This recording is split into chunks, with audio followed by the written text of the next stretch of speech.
স্বাগত দীপ্ত সংবাদের সাথে আছে আমি কাজী আসিফুজ্জামান। ঈদের পর শুরু হওয়া জ্বালানি তেলের সংকট আজও অব্যাহত রয়েছে। ঢাকায় এখনও সব পাম্প পুরোপুরি চালু হয়নি। এ বিষয়ে জানাতে যুক্ত আছেন সহকর্মী নূর আলম। নূর, আপনি কোন পাম্পে আছেন, সেখানকার চিত্র কেমন দেখছেন, আমাদের সার্বিক অবস্থা জানান।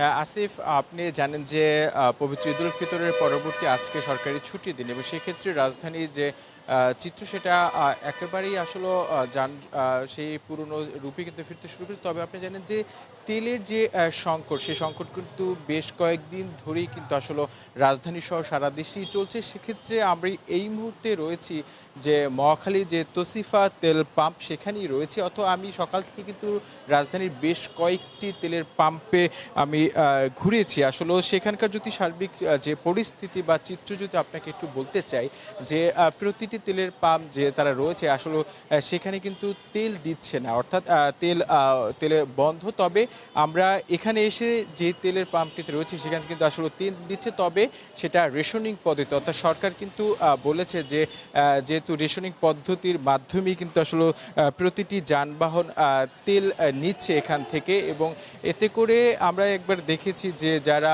এখানে বিভিন্ন অ্যাপস ভিত্তিক যারা চালক রয়েছে তাদেরকে অ্যাপস দেখিয়ে যে হুন্ডার ক্ষেত্রে অর্থাৎ মোটর যানের ক্ষেত্রে এখানে 500 টাকা দিচ্ছে তেল, এবং সর্বোচ্চ সেখান থেকে যদি কেরো অতিরিক্ত প্রয়োজন হয় সেই তেল দিচ্ছে। অর্থাৎ রেশনিং পদ্ধতির যে তেল দেওয়ার যে প্রক্রিয়া, সেই প্রক্রিয়া কিন্তু এখনও চলমান রয়েছে। তবে রাজধানীর অনেক পাম্পেও কিন্তু তেল সংকট থাকার কারণে তারা বলছে যে তাদের যে চাহিদা সেই অনুযায়ী কিন্তু ডিপোগুলো থেকে তেল দিচ্ছে না। তবে আপনি দেখতে পাচ্ছেন এখানে যে গাড়ির যে দীর্ঘ লাইন, অর্থাৎ সারি মোটরসাইকেল, বিশেষ করে যেহেতু জানেন যে রাজধানীতে মোটরসাইকেলগুলো যেহেতু উবার সহ বিভিন্ন কয়েকটি অ্যাপসের মাধ্যমে যাত্রী পরিবহন করে থাকে, মূলত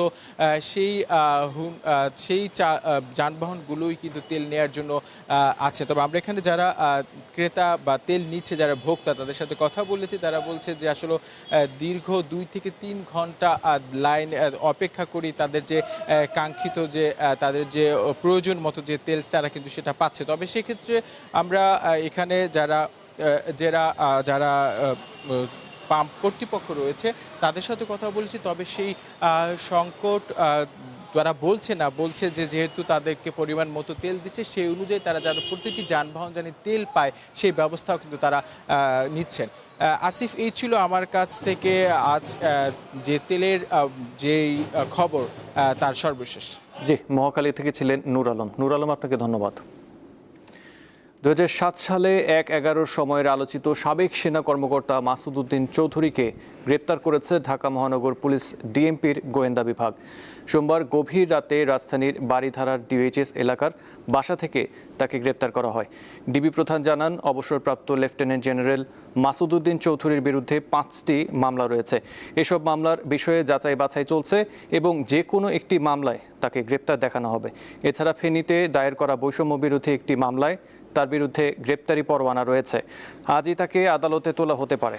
মাসুদ উদ্দিন চৌধুরী 2007 সালে সেনাবাহিনীর 9ম ডিভিশনের জিওসির দায়িত্ব ছিলেন। 1/11 পট পরিবর্তনের অন্যতম কুশীলব বলা হয় তাকে। 2008 সালে মাসুদ উদ্দিন অস্ট্রেলিয়ায় বাংলাদেশের হাই কমিশনার নিযুক্ত হন। এরপর আওয়ামী লীগ সরকার 3 দফায় তার চাকরির মেয়াদ বৃদ্ধি করে। এছাড়া জাতীয় পার্টির মনোনয়নে 2 দফায় 2018 ও 2024 সালের নির্বাচনে ফেনী 3 আসনের সংসদ সদস্য ছিলেন মাসুদ উদ্দিন চৌধুরী।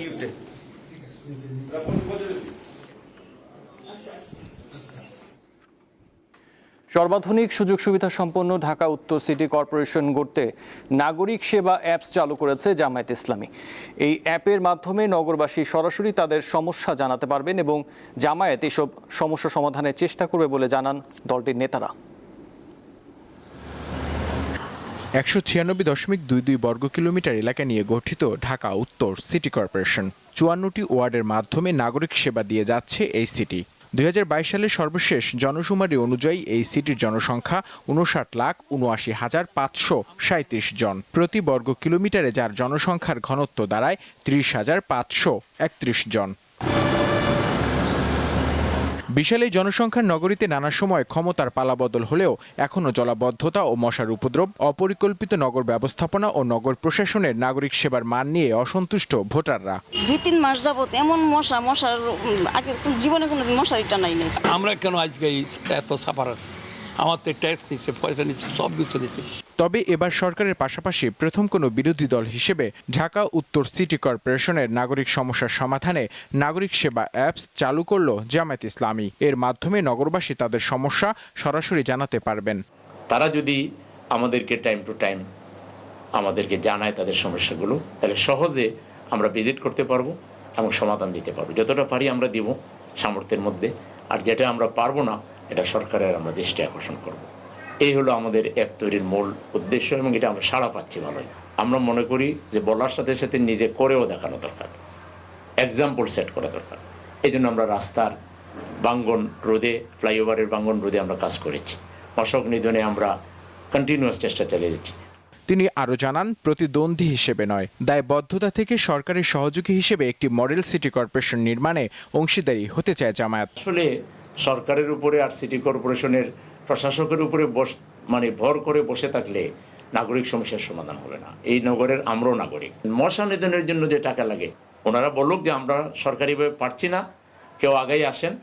আমরা এই ফান্ডও দিতে রাজি আছি, অ্যাজ ওয়েল এজ আমরা স্বেচ্ছাসেবক দিয়েও সাহায্য করতে রাজি আছি। তবুও নগরীর জনগণকে একটু স্বস্তি দেওয়া হোক। এর মধ্যে চালু হওয়া নাগরিক সেবা অ্যাপসে এখন পর্যন্ত সমস্যা জমা পড়েছে 146টি, যার মধ্যে সমাধান হয়েছে 24টির। নূর আলম, দীপ্ত সংবাদ, ঢাকা। এবারে কেওয়াই স্টিল চট্টগ্রাম সংবাদ।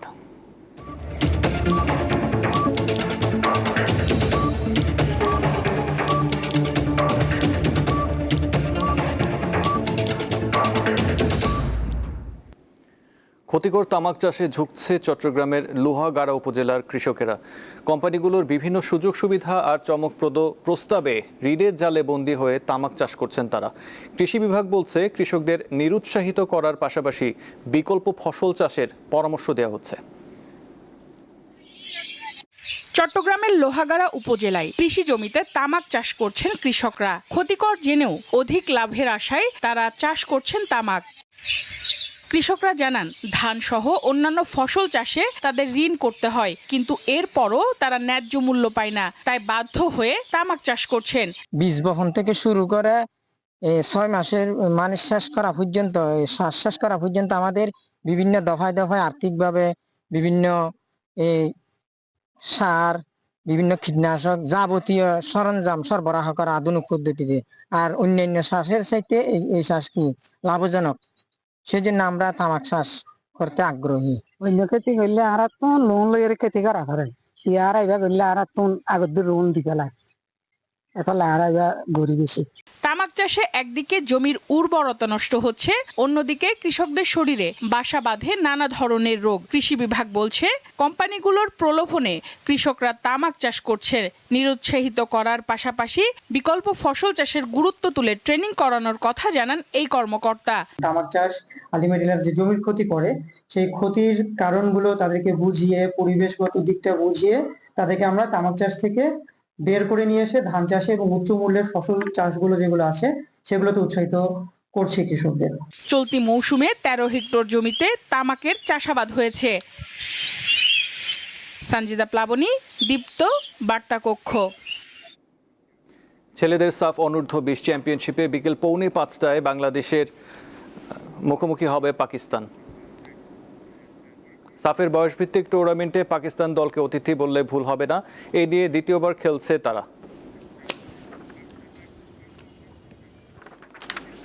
এই ছিল দীপ্ত সংবাদে। পরবর্তী সংবাদ দেখার আমন্ত্রণ রইল। এছাড়াও তথ্য বিনোদনের জন্য চোখ রাখুন দীপ্ত টিভি ডিজিটাল প্ল্যাটফর্মগুলোতে। ধন্যবাদ।